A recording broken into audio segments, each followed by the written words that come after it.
Assalamualaikum warahmatullahi wabarakatuh.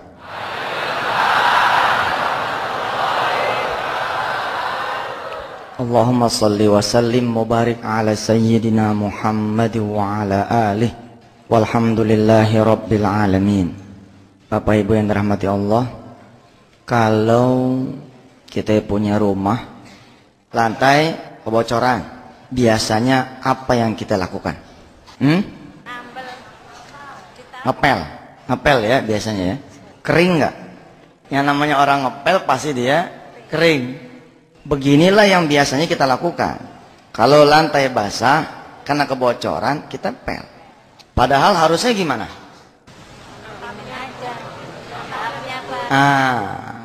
Cari dulu penyebabnya.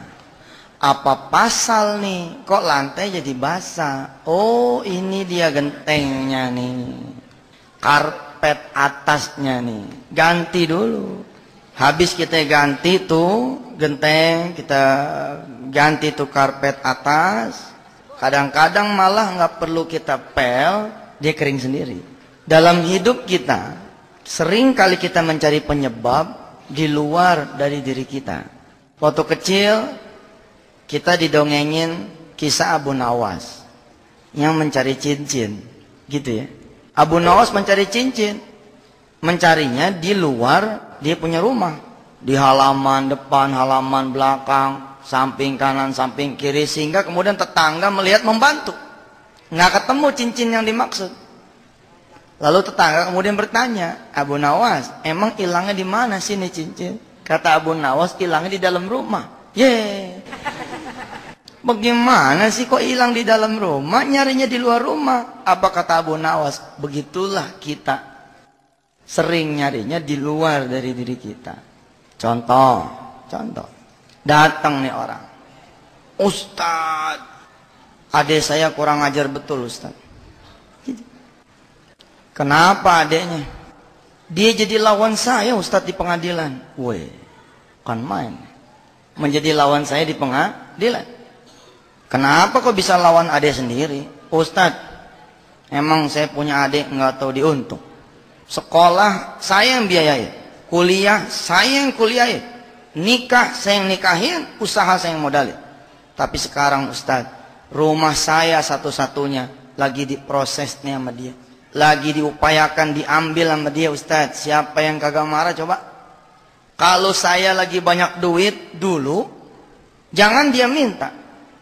Nggak minta aja saya kasih. Sekarang saya udah nggak punya apa-apa Ustadz. Ilah cuman rumah yang saya tempatin. Maka saya akan berjuang sampai titik darah penghabisan walaupun dia adik kandung saya. Udah sampai di mana sekarang? Pengadilan banding Ustadz. Saya di pengadilan tingkat pertama kalah. Kata dia gitu. Kok bisa kalah? Ceritalah dia bahwa di tahun 95 dia membeli rumah yang dimaksud dalam keadaan jaya. Jadi nggak dipikirin tuh kwitansi. Dia panggil adenya, bayarin nih dah, gitu. Rupanya sama adenya saat itu kwitansinya atas nama dia.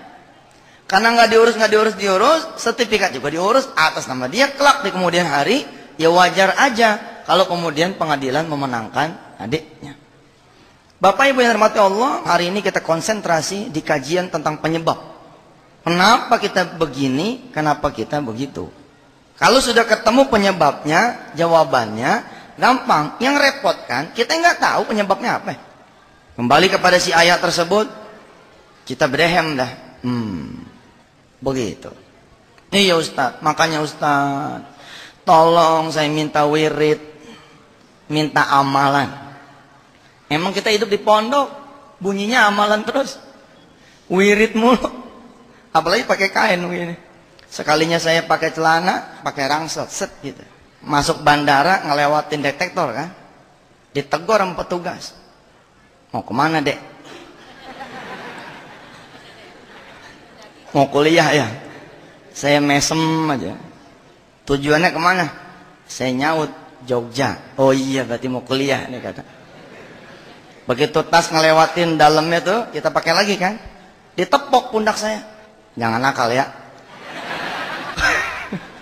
Gue mau bilang gue ustad. Apalagi lah kita pakai kain begini, emang bunyinya amalan melulu aja. Amalan mulu. Padahal amalan yang paling hebat nih pikiran. Mikir sedikit lebih hebat daripada kita zikir semalaman. Insya Allah. Bapak yang mau dirahmati Allah, si ayah ini kemudian minta amalan. Saya bilang begini, Pak, amalan mah gampang. Nomor 17 amalan mah. Kita cek dulu. Bener nggak rumah ini rumah Bapak? Marah dia. Oh, Ustaz nggak percaya. Oh ya percaya. Tadi belinya kapan? 95 Ustaz. Duitnya dari mana? Saya usaha konveksi Ustaz. Oh, maju usahanya? Maju. Kalau emang maju kemana sekarang? Ya nggak ada. Habis dia bilang. Dia bilang habis. Kesisaan rumah itu doang, kata si ayah ini. Makanya dia meradang ketika rumah satu-satunya itu kemudian diambil paksa oleh adiknya. Baik Pak, Bapak meyakini rumah itu adalah rumah Bapak, dibeli dari konveksi. Boleh saya tanya lebih lanjut? Boleh Ustaz. Kita kan dokter nih, ya kan? Dokter masalah. Kita kudu neliti nih orang kenapa jadi begini. Mendiagnosis itu penting, mendiagnosa itu penting. Usaha konveksi mulai tahun berapa? Kira-kira kata dia tahun 85 Ustaz. 85 saya kelas 5 SD saya bilang. 85 saya kelas 5 SD. 86 saya lulus. 84 disunat. Cuman sekali. 85 waktu memulai usaha, saya bilang sama si bapak ini, modalnya dari mana? Lihat randonnya.